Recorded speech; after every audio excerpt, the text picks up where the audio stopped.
여기 사람이 쓰러져 있어요! 도와주세요! 도와주세요! 비 오는 새벽 경상북도의 한 야산에서 발견된 항구의 시신. 온몸이 결박되고 얼굴이 비닐에 쌓인 시신이었습니다. 시신의 신원은 이틀 전 실종신고 처리된 60대 여성. 신고자는 놀랍게도 이분의 며느리였습니다. 어머니가 밤새 안 돌아오셔서요. 혹시 사고라도 당하신 건 아닐까요? 눈물로 호소했던 며느리. 그런데 경찰이 확인한 이틀 전 그날 밤 CCTV엔 며느리와 남편이 전국을 돌아다닌 흔적이 고스란히 남아 있었습니다.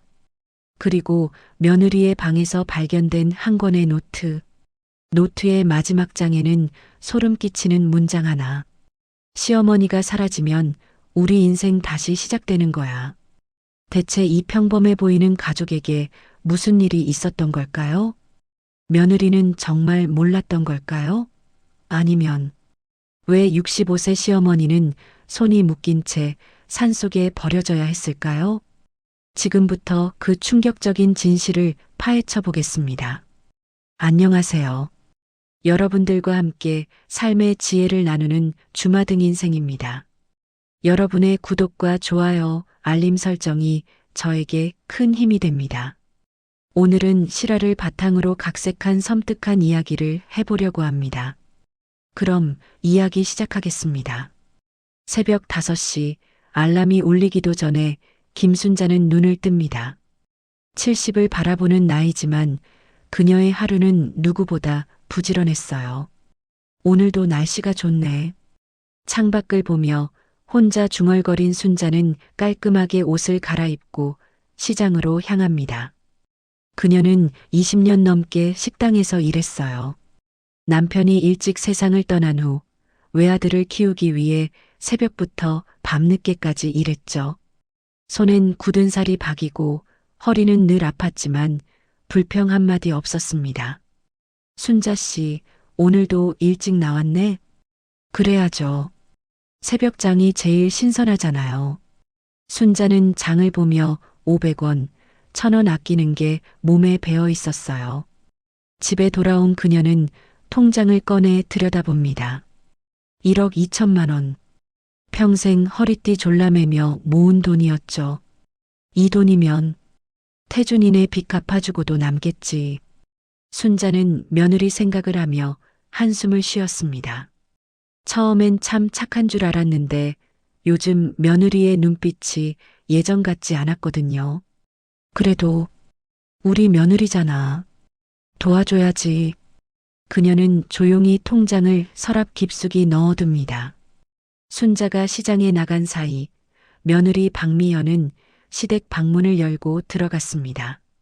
34살의 미연은 화려한 옷차림에 명품 가방을 든 모습이었지만 그녀의 얼굴엔 초조함이 가득했어요. 어디 숨겨뒀을까? 통장이든 뭐든. 그녀는 서랍을 뒤지기 시작했습니다. 옷장도 책상도 심지어 이불 속까지.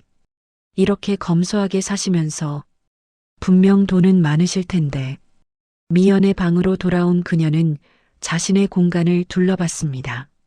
명품 가방, 비싼 화장품, 최신형 핸드폰. 하지만 책상 위엔 빨간 글씨로 된 카드 고지서가 수북이 쌓여 있었어요. 2억. 이자만 한 달에 300. 그녀는 이를 악물며 고지서를 구겨버렸습니다. 이 지긋지긋한 빚. 언제까지 이렇게 살아야 해? 미연은 창밖을 바라보며 생각에 잠겼습니다. 명문대를 나왔지만 취업에 실패했고 자신감 넘치게 시작한 온라인 쇼핑몰은 6개월 만에 망했죠. 그 빚이 2억이 넘었어요. 시어머니만 조금만 도와주시면 되는데. 같은 시각 회사에 출근한 김태준은 책상 앞에서 고개를 떨궜습니다. 36살의 그는 여인 얼굴에 어두운 눈빛을 하고 있었어요. 띠링띠링. 그때 휴대폰이 울렸습니다. 화면엔 모르는 번호. 여보세요? 김태준 씨? 이번 주까지 500만 원 안 들어오면. 알지? 사채업자의 목소리였어요. 태주는 식은땀을 흘리며 전화를 끊었습니다. 2억. 이자만 한 달에 300만 원. 아내가 시작한 사업에 보증을 섰던 게 화근이었죠. 처음엔 걱정 마, 금방 성공할 거야 라던 아내의 말을 믿었어요. 하지만 사업은 실패했고 빚만 산더미처럼 쌓였습니다. 당신 때문에 이렇게 됐잖아. 나도 몰랐어. 이렇게 될 줄. 밤마다 아내와 다투는 게 일상이 됐어요. 태주는 어머니를 떠올렸습니다. 평생 고생하시며 돈을 모으신 어머니. 하지만 아내는 시어머니에게 손을 벌리라고 계속 압박했죠. 엄마한테 어떻게 그런 말을 해? 하지만 빚독촉은 날마다 거세졌고 태주는 점점 지쳐가고 있었습니다. 저녁 6시 세 사람이 식탁에 둘러앉았습니다. 순자가 정성껏 차린 저녁상이었지만 분위기는 냉랭했어요. 많이 먹어라. 네. 미연은 짧게 대답하며 젓가락을 들었습니다. 순자는 며느리를 가만히 바라봤습니다. 오늘도 명품 가방을 들고 왔더군요. 미연아. 네, 어머니. 그 가방 얼마 주고 샀어? 순자의 목소리는 차가웠어요. 미연은 당황하며 말을 더듬었습니다. 이건 세일할 때 산 거예요. 세일해도 200은 넘었겠네. 그 돈으로 빚 이자는 내봤어? 식탁에 침묵이 흘렀습니다. 태주는 고개를 숙인 채 밥만 먹고 있었어요. 당신 엄마는 왜 나한테만 그래? 식사가 끝나고 방에서 미연이 남편에게 화를 냈습니다. 엄마도 걱정되시니까 그러는 거야. 걱정? 그냥 나 싫어하시는 거지. 미연은 화가 머리끝까지 치밀어 올랐어요. 하지만 순자가 모르는 게 있었습니다. 그 가방은 세일 상품이 아니라 빚을 더 내서 산 거였죠. 다음 날 오후 순자가 목욕탕에 간 사이 미연은 다시 시어머니 방을 뒤졌습니다. 어디 있을까? 분명 어딘가엔. 서랍을 열던 그녀의 손이 멈췄습니다. 은행 명세서가 보였거든요. 이게 뭐야? 떨리는 손으로 명세서를 펼친 미현. 그녀의 눈이 점점 커졌습니다. 예금 1억. 그리고 이 집 시세가 2억. 숨이 막혔어요. 3억? 그 돈이면 자신들의 빚을 다 갚고도 남았습니다. 왜 이렇게 많은 돈을 혼자 쥐고 계신 거야? 미연은 분노가 치밀어 올랐어요. 자신들은 매일 빚에 쪼들리는데 시어머니는 3억이나 되는 돈을 혼자 가지고 계셨다니. 우리 좀 도와주시면 안 되는 건가? 그녀는 명세서를 사진으로 찍어뒀습니다. 그리고 방으로 돌아와 작은 노트를 꺼냈어요. 첫 장에 제목을 적었습니다. 해결 방법. 그 아래 이어서 적기 시작했습니다. 시어머니의 자산 목록, 생활 패턴, 그리고 이렇게 살 순 없어. 뭔가 방법을 찾아야 해. 같은 날 오후 순자는 조용히 은행에 들어갔습니다. 어서 오세요, 순자님. 안녕하세요. 상담 좀 받고 싶어서요. 창구 직원은 순자를 상담실로 안내했습니다. 무엇을 도와드릴까요? 순자는 가방에서 통장을 꺼냈습니다. 이 돈을요. 며느리 명의로 이체하려고요. 아, 증여하시려는 건가요? 네. 1억을요. 직원은 서류를 준비하며 물었습니다. 언제쯤 하실 건가요? 다음 달 20일쯤이요. 순자는 조용히 미소를 지었습니다. 며느리가 얼마나 힘들어하는지 알고 있었거든요. 빚에 쪼들리는 모습을 보면 마음이 아팠어요. 그런데 왜 미리 말씀 안 하시고요? 직원이 궁금해하자 순자는 고개를 저었습니다. 며느리한테 제가 준비한 거라고 말하지 마세요. 그냥 놀라게 해주고 싶어요. 아이고, 며느리가 정말 복 받았네요. 순자는 씁쓸하게 웃었습니다. 요즘 며느리가 자신을 대하는 태도가 곱지 않았지만 그래도 가족이잖아요. 이 돈으로 빚 갚고 새 출발했으면 좋겠어요. 그날 저녁 미연은 남편을 불러 세웠습니다. 당신 어머니한테 돈 좀 빌려달라고 해봐. 그게 쉽지 않아. 태주는 난처한 표정을 지었습니다.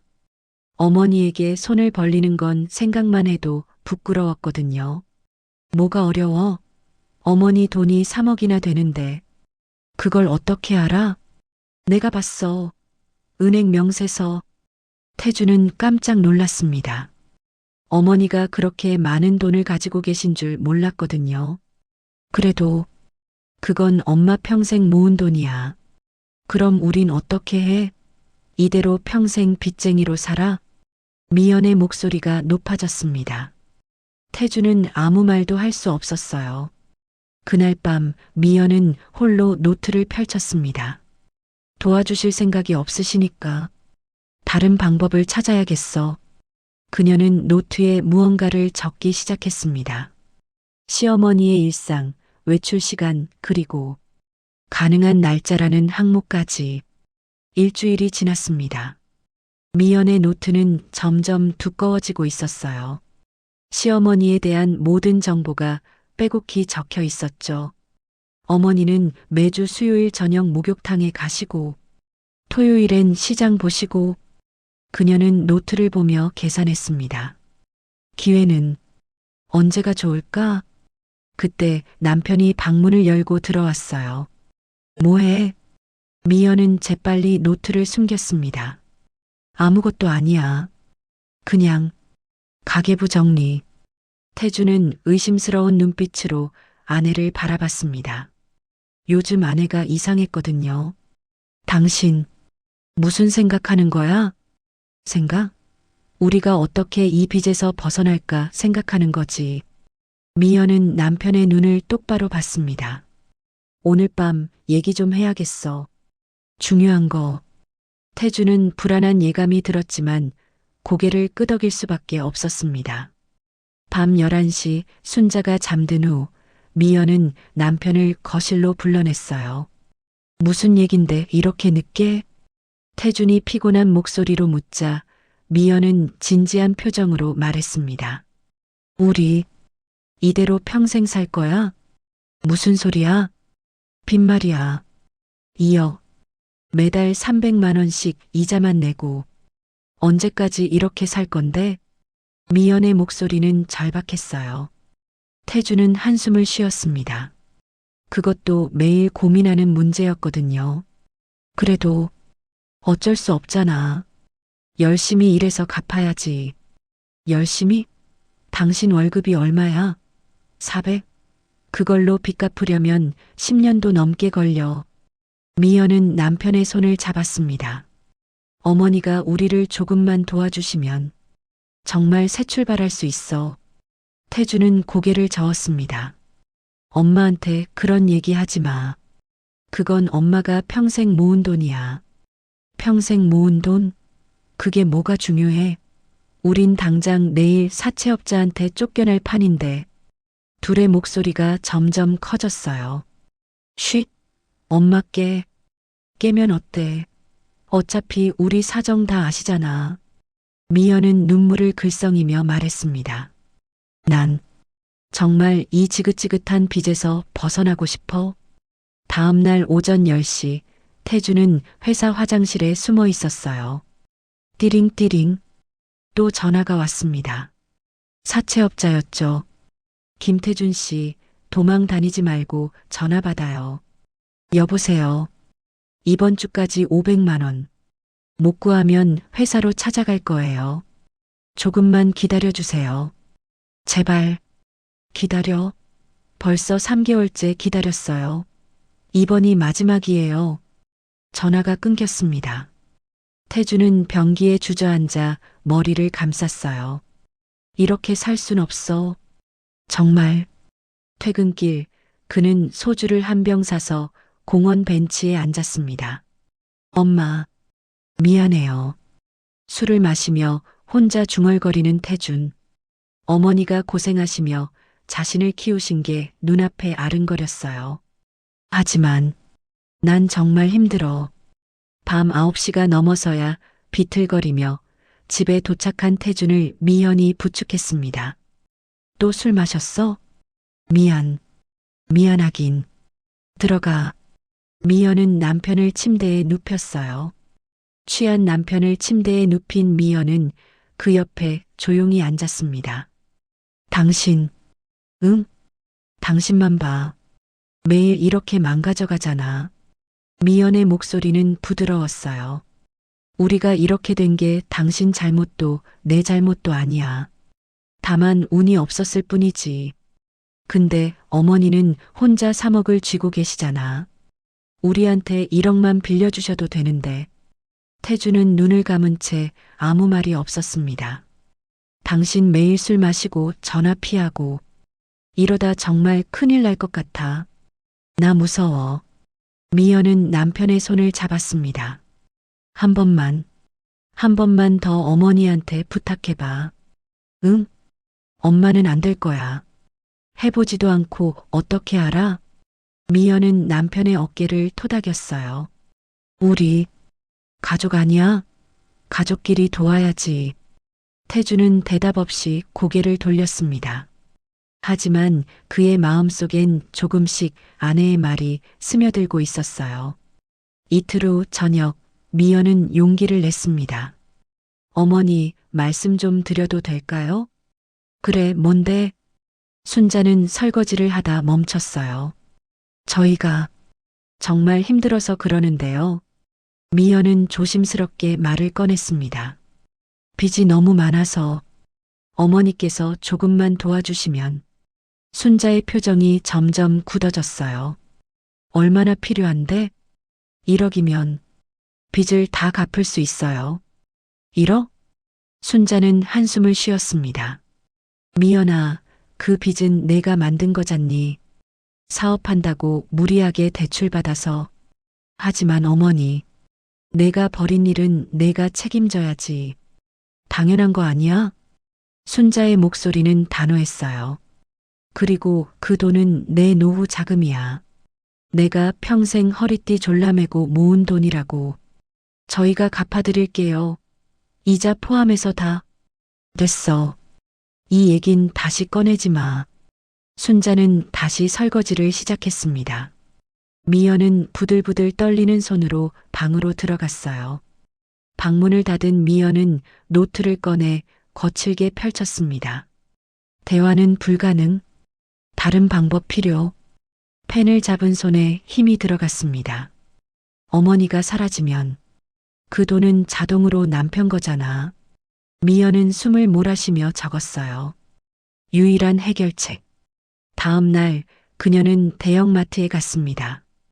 카트에 물건을 담기 시작했어요.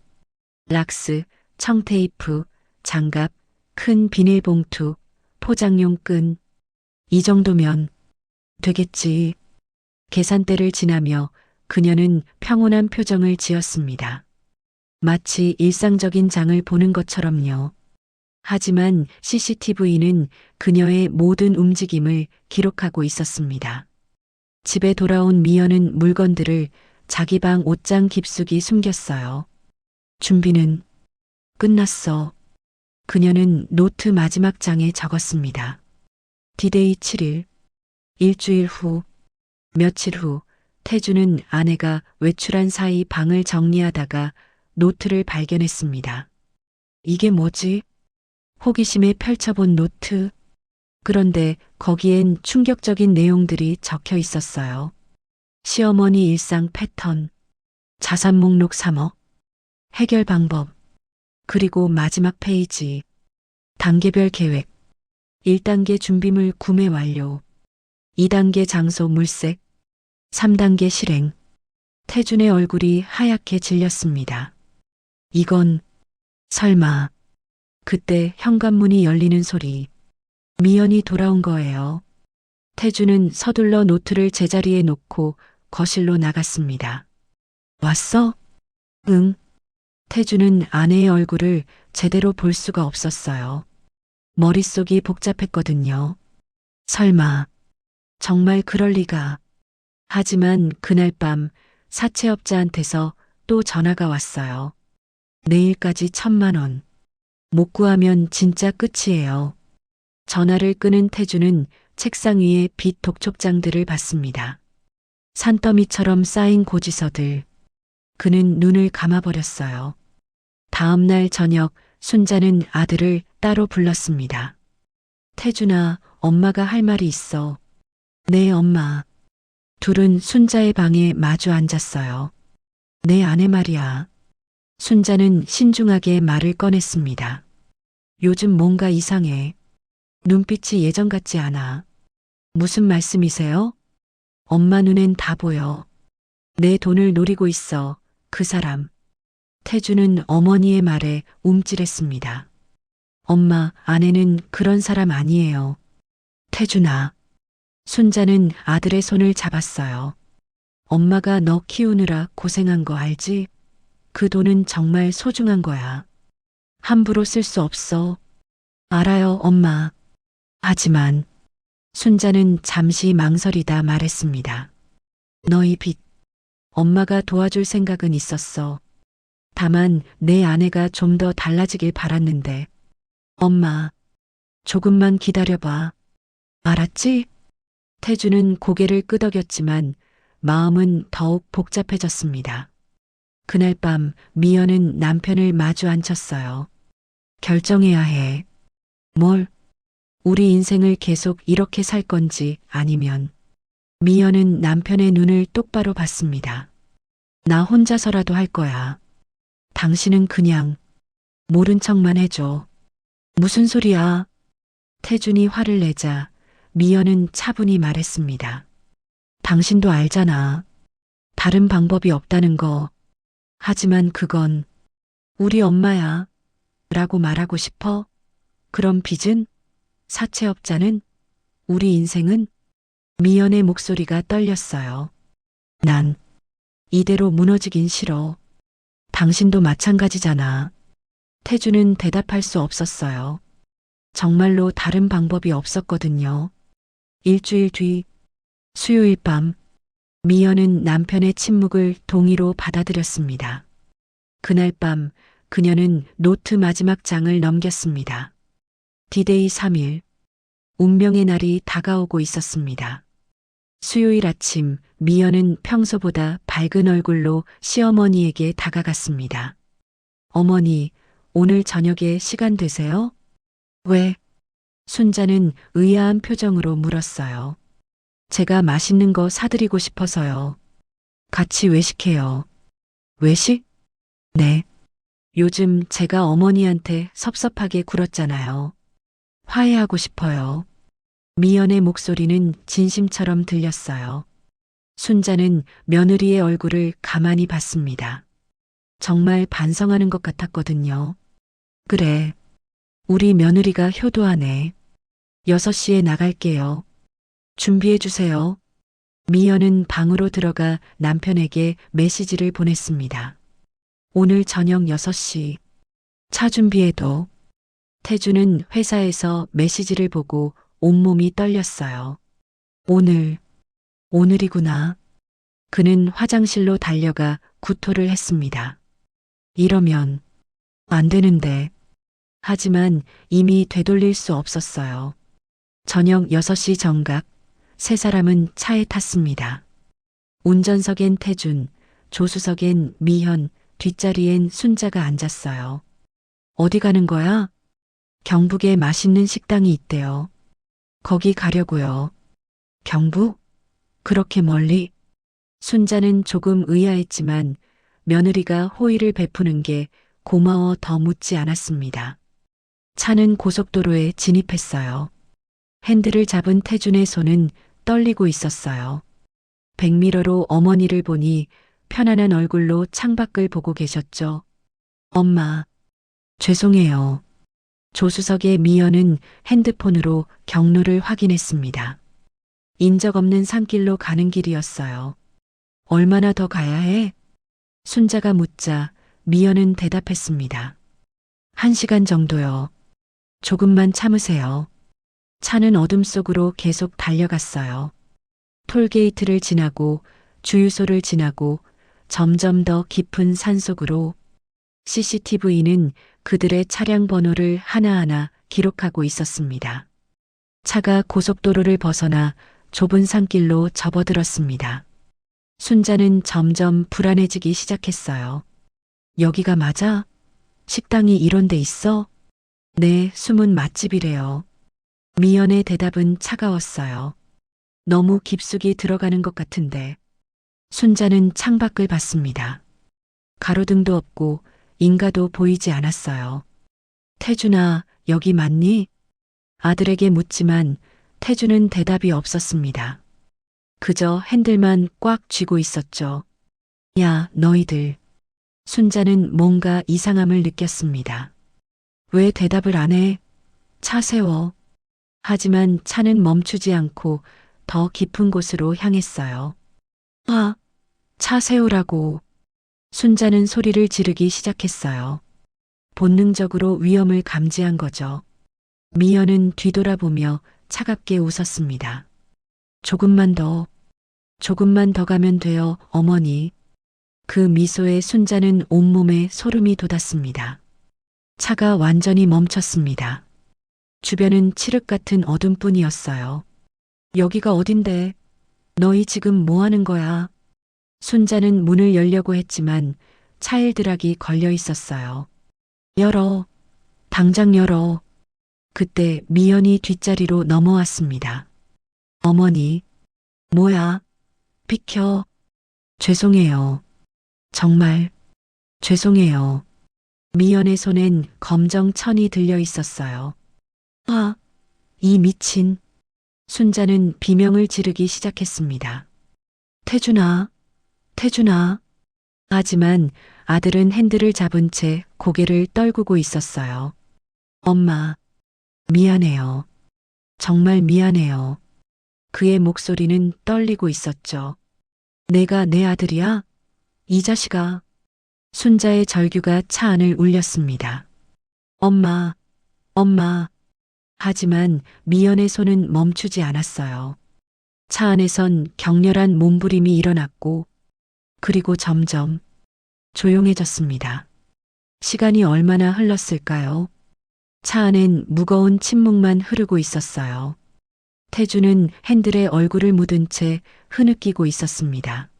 엄마. 죄송해요. 미연은 거친 숨을 몰아쉬며 장갑을 벗었습니다. 이제 끝났어. 그녀의 목소리엔 감정이 없었어요. 일어나. 치워야 해. 나 못해.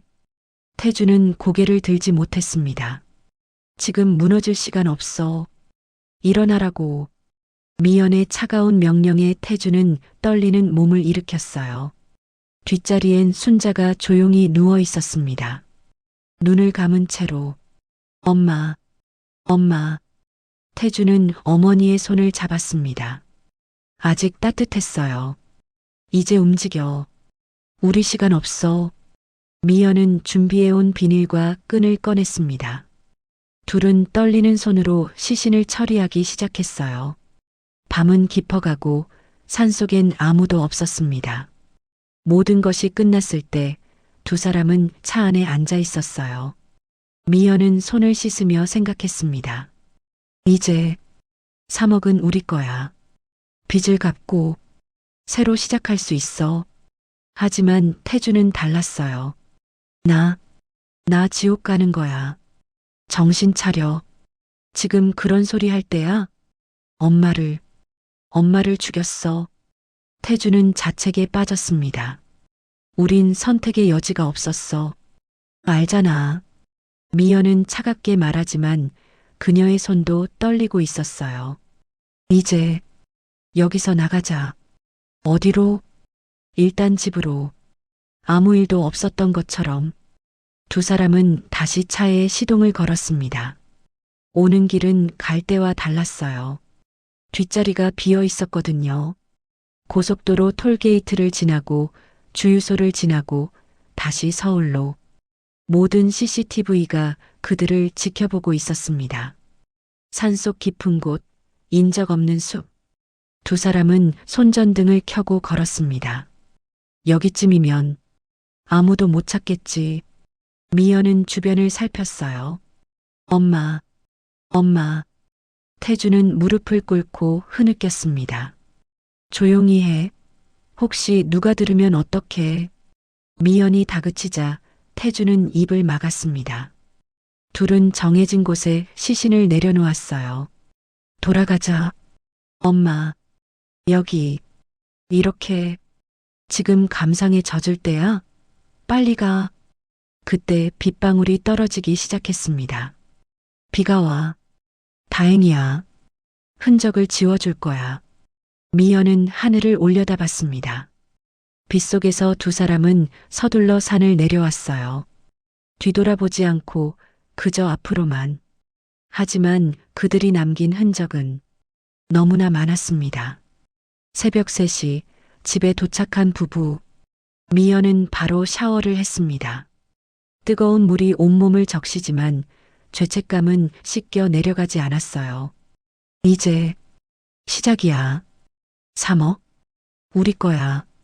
그녀는 거울 속 자신을 봤습니다. 낯선 얼굴이었어요. 거실에선 태준이 소파에 앉아 멍하니 있었습니다. 엄마, 미안해요. 정말. 그는 밤새 잠을 이루지 못했어요. 하지만 그들이 모르는 게 있었습니다. 순자가 며느리 명의로 1억을 이체하려던 계획. 그게 딱 사흘 뒤 토요일이었다는 것. 그리고 전국의 CCTV가 그들의 이동 경로를 모두 기록했다는 것. 심지어 주유소 CCTV엔 차량 뒤쪽이 무겁게 처진 모습까지 찍혀 있었죠. 완전 범죄는 없었습니다.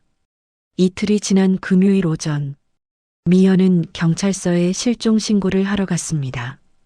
어머니가 이틀째 집에 안 들어오세요. 그녀는 눈물을 글썽이며 말했습니다.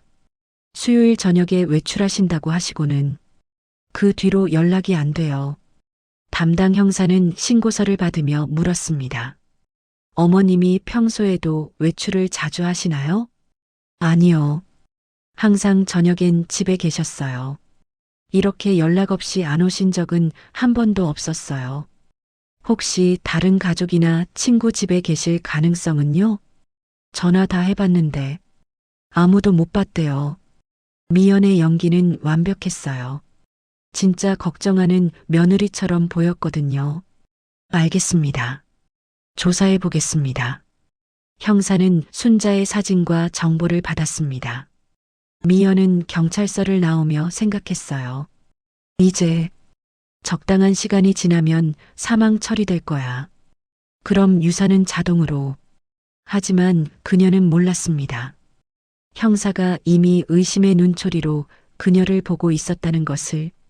형사는 바로 수요일 밤에 CCTV 확인에 들어갔어요. 차량 번호로 검색해봐.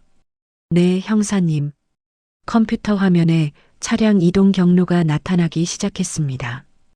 오후 6시 10분 서울 강남구 출발, 6시 40분 경부고속도로 진입, 9시 20분 경북 상주 톨게이트 통과.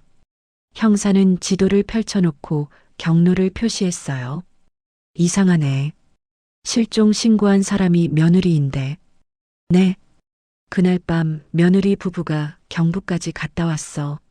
새벽 2시에 다시 서울 들어왔고 어머님하고 같이 간 건가요? 그걸 확인해야지. 형사는 더 많은 CCTV를 요청했습니다. 주유소, 마을 입구, 심지어 등산로 입구까지. 이 사람들 뭔가 숨기고 있어. 형사의 직감이 말하고 있었어요. 가장 결정적인 건 주유소 CCTV였습니다. 형사님, 이것 좀 보세요. 뭔데? 화면엔 2대의 같은 차가 나왔어요. 하나는 저녁 7시, 하나는 밤 11시. 이 차 갈 때는 멀쩡한데. 응? 올 때 뒤쪽이 확실히 처져 있어요. 무거운 걸 실었다는 증거죠. 형사는 화면을 확대했습니다. 정말 뒷부분이 내려가 있었어요. 그리고 이거, 또 다른 CCTV. 산길 입구에서 찍힌 차량. 갈 땐 3명이 탔는데 올 땐 2명만 타고 있어요. 형사의 표정이 굳어졌습니다. 며느리 부부 당장 불러. 네. 이제 퍼즐 조각들이 맞춰지기 시작했어요. 경찰은 즉시 수사에 착수했습니다. 그리고 산속 수색을 시작했죠. 다음 날 오전 경찰서로 소환된 미현과 태준. 수요일 저녁에 어디 가셨죠? 형사의 질문에 미연은 태연하게 대답했습니다. 저희요? 드라이브 했어요. 드라이브요? 경북까지? 네. 답답해서 멀리 나갔어요. 어머님은요? 집에 계셨어요. 저희만 나갔죠. 미연은 거짓말을 아무렇지 않게 했어요. 형사는 태준을 봤습니다. 맞나요? 네. 태준은 고개만 끄덕이며 식은땀을 흘렸어요. 그럼 어머님이 집에서 나가신 건 언제인가요? 그건 저흰 몰라요. 저희가 돌아왔을 땐 이미 안 계셨어요. 형사는 두 사람을 번갈아 봤습니다. CCTV 확인해 보니까요. 차량 뒷부분이 올 때 내려가 있던데요. 미연의 표정이 잠깐 굳었습니다. 그건 짐을 좀 실었어요. 무슨 짐이요? 쌀이요. 시골에서 쌀 샀어요. 거짓말은 계속됐습니다. 조사를 마치고 돌아온 형사는 순자의 은행 거래 내역을 확인했습니다. 이게 뭐지? 통장에 메모가 하나 붙어 있었어요. 박미현 명의 1억 원 이체 예정 마이너스 11월 20일. 형사는 달력을 봤어요. 20일은 토요일, 사흘 후였어요. 며느리한테 1억을 주려고 했다고? 형사는 은행 직원을 찾아갔습니다. 김순자 씨가 정말 며느리한테 돈을 주려고 하셨나요? 네. 며느리분 빚을 갚아주시려고 하셨어요. 본인이 직접 오셨나요? 네. 일주일 전에 오셔서 상담하셨어요. 혹시 다른 말씀은 없으셨나요? 며느리한테 미리 말하지 말라고 하셨어요. 깜짝 선물처럼 주고 싶다고. 형사는 한숨을 쉬었어요. 며느리가 이걸 알았을까? 아니면 몰랐을까? 만약 몰랐다면 형사는 소름이 돋았습니다. 다음 날 형사는 다시 미연을 불렀습니다. 며느리분 아시나요? 뭐요? 어머님이 토요일에 당신 명의로 1억 원을 이체하려고 하셨대요. 미연의 얼굴이 순식간에 하얗게 질렸습니다. 뭐라고요? 어머님이 당신 빚을 갚아주시려던 것 같은데요. 거짓말. 그럴 리가. 미연은 손이 떨리기 시작했어요. 은행 직원이 증언했어요. 일주일 전에 직접 오셔서 준비하셨대요. 아니야. 아니야. 어머님께서 며느리한테 깜짝 선물로 주고 싶다고 하셨답니다. 미연은 의자에서 일어나지 못했습니다. 다리에 힘이 풀렸거든요. 저는 몰랐어요. 정말요? 형사는 그녀를 똑바로 봤습니다. 그럼 왜 수요일 밤에 경북까지 가셨죠? 어머님이랑 같이? 아니, 저희는. 미연은 더 이상 대답할 수 없었어요. 다음 날 새벽 경북의 한 야산에서 등산객이 여성 시신 한 구를 발견했다는 신고가 들어왔습니다. 출동한 경찰이 시신을 확인했습니다. 온몸은 끈으로 결박되어 있었고 얼굴엔 비닐이 덮여 있었어요. 신원 확인 부탁합니다. 지문 검사 결과 김순자 살인 사건으로 전환합니다. 용의자 긴급 체포. 그날 밤 자정 미연과 태준은 집에서 체포됐습니다. 박미현, 김태준, 당신들을 존속살해 혐의로 긴급 체포합니다. 아니에요. 저 아니에요. 미연은 소리를 질렀지만 소용없었어요. 태준은 고개를 떨군 채 아무 말도 하지 않았습니다. 엄마, 죄송합니다. 수갑이 채워지고 둘은 경찰차에 실렸어요. 이웃들이 창문으로 지켜보는 가운데 차는 떠나갔습니다. 경찰이 집을 수색하던 중 미연의 방에서 노트를 발견했습니다. 형사님, 이거. 형사는 노트를 펼쳐봤어요. 첫 장 시어머니 생활 패턴, 둘째 장 자산 목록 3억, 셋째 장 해결 방법, 그리고 마지막 장. 시어머니가 사라지면 우리 인생 다시 시작되는 거야. 차가운 취조실, 형광등 불빛 아래 앉아있는 미현. 박미현 씨, 진술해 보세요. 수요일 밤에 뭘 했습니까? 저는 정말 몰랐어요. 미연은 눈물을 흘렸습니다. 뭘 몰랐다는 겁니까? 남편이 혼자 한 일이에요. 혼자요? 형사는 노트를 꺼내 책상 위에 놓았습니다. 이 노트, 당신 필체 맞죠? 그건 여기 다 적혀 있어요. 시어머니 생활 패턴, 자산 목록, 심지어 디데이까지. 미연은 입술을 깨물며 고개를 돌렸습니다. 저는 그냥 생각만 한 거예요.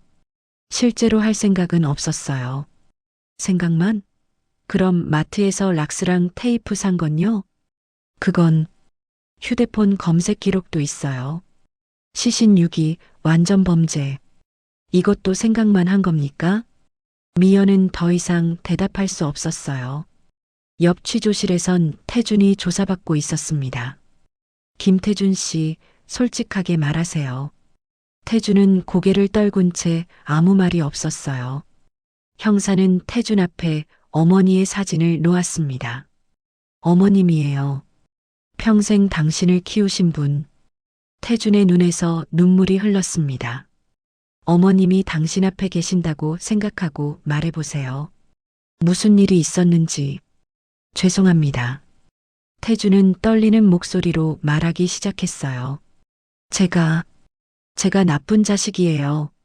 어머님이 수요일 밤에 어디 가신 겁니까? 저희랑 같이.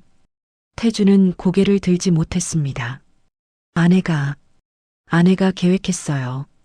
저는 정말 하기 싫었어요. 하지만 했죠. 네. 태준은 무너졌어요. 다 제 아내가 시킨 대로 했어요. 빚이 너무 많아서. 어머님이 당신들 빚을 갚아주시려던 거 아세요? 네. 태준은 고개를 들었습니다. 토요일에 1억 원을 이체하시려던 거래요. 며느리 명의로. 그럴 리가. 태준의 얼굴이 일그러졌습니다. 엄마. 그는 바닥에 주저앉아 울기 시작했어요. 다시 미연의 취조실. 형사는 태준의 진술서를 보여줬습니다. 남편분이 다 자백했어요. 당신이 계획했다고. 거짓말이에요. 남편이 저를 끌어들인 거예요. 미연은 역으로 남편을 몰아붙였어요. 남편이 어머니 재산 때문에 저한테 도와달라고 했어요. 증거가 있나요? 저는 피해자예요. 남편한테 강요당한 거라고요. 미연은 끝까지 발뺌했습니다. 하지만 증거는 명확했어요. 노트의 필체는 확실히 미연 것이었고 계획도 구체적이었죠. 박미현 씨, 마지막으로 묻겠습니다. 정말 어머님이 당신 빚을 갚아주시려던 거 몰랐습니까? 몰랐어요. 그럼 왜 하필 그 시기에? 미연은 대답할 수 없었어요. 사실 모든 게 우연이었거든요. 그녀는 정말 시어머니의 계획을 몰랐어요. 만약 사흘만 기다렸으면 당신들 빚은 해결됐을 거예요. 형사의 말에 미연은 얼어붙었습니다. 법정에 제출된 증거들. 하나, 미연의 노트 계획적 범행의 증거. 둘, 마트 CCTV 범행 도구 구매. 셋, 휴대폰 검색 기록 시신 6기, 완전 범죄.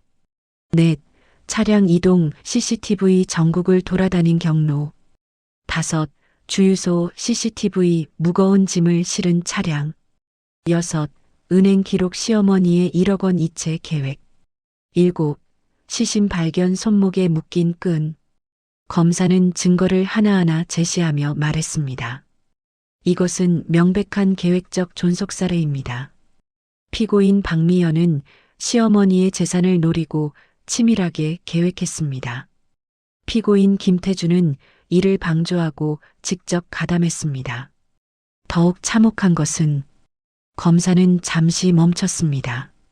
피해자가 사흘 후 며느리의 빚을 갚아주려던 사실을 피고인들이 몰랐다는 점입니다.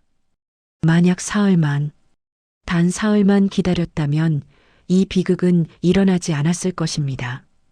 법정엔 순자의 친구들이 증인으로 나왔어요. 순자가 며느리 얘기를 많이 했어요.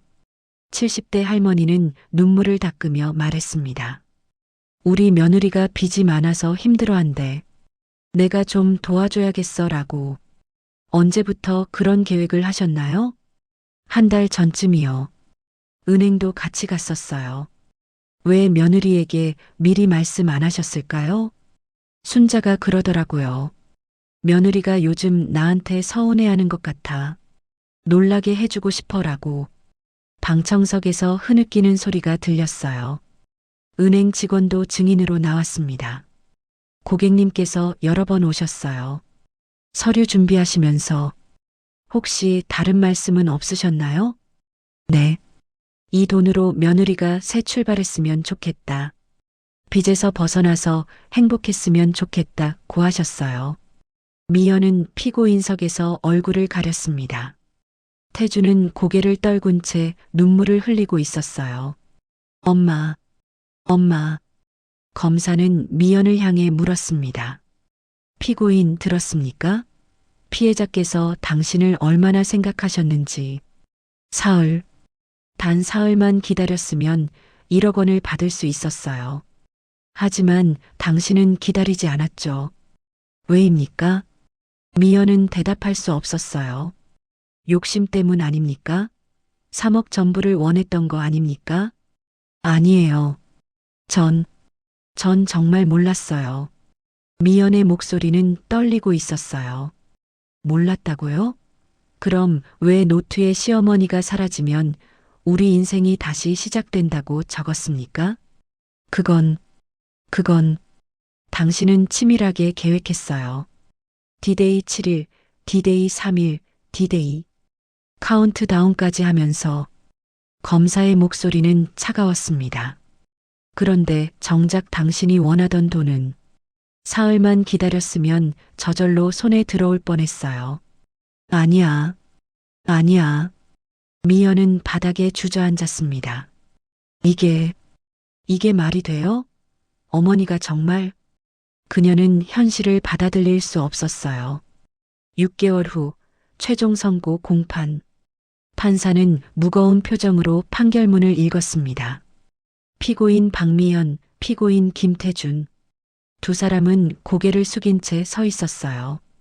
본 재판부는 피고인들의 범행이 계획적이고 잔인하며 특히 존속을 대상으로 한 중대 범죄로 판단한다.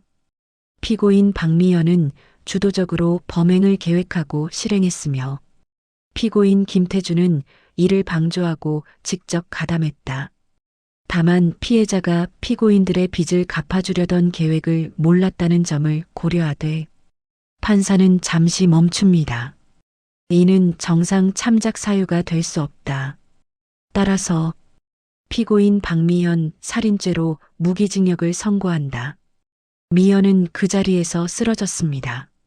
피고인 김태준 살인 방조죄로 징역 15년을 선고한다.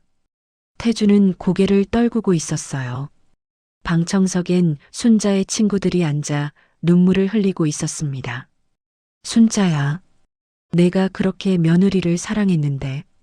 1년 후 여자 교도소. 미연은 독방에 혼자 앉아 있었어요. 벽엔 달력이 걸려 있고 날짜마다 줄이 그어져 있었죠. 단 사흘. 그녀는 혼자 중얼거립니다.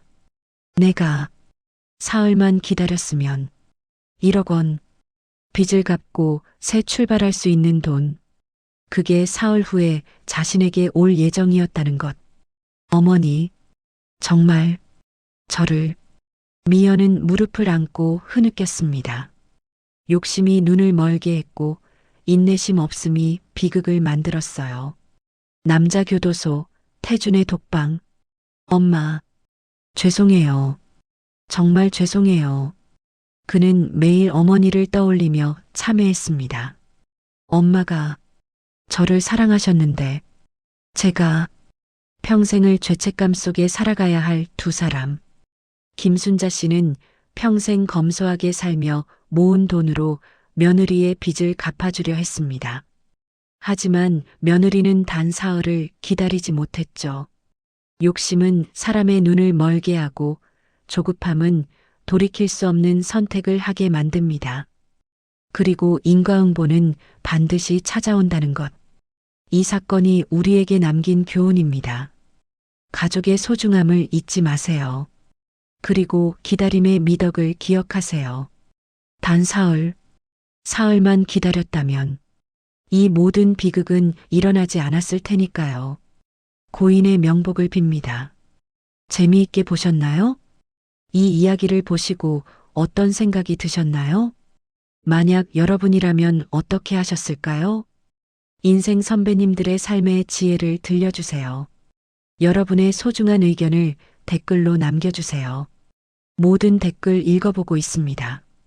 그럼 다음에도 더욱 재미있는 사연으로 돌아오겠습니다. 감사합니다.